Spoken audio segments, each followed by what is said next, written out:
佛教不是迷信的，所以迷信佛教的人也不是迷信的。你们想想我这话对不对？佛教本身不迷信嘛，你迷信他也不迷信。欧阳靖无说了，宗教是迷信的，政治去相信它还是迷信的，它本质是迷嘛。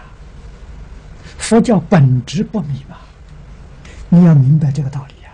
所以佛教你从迷进去，后来会开悟啊。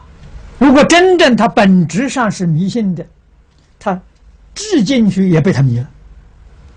这个道理很深呐，很值得去玩味，然后你才能开导这一切大众。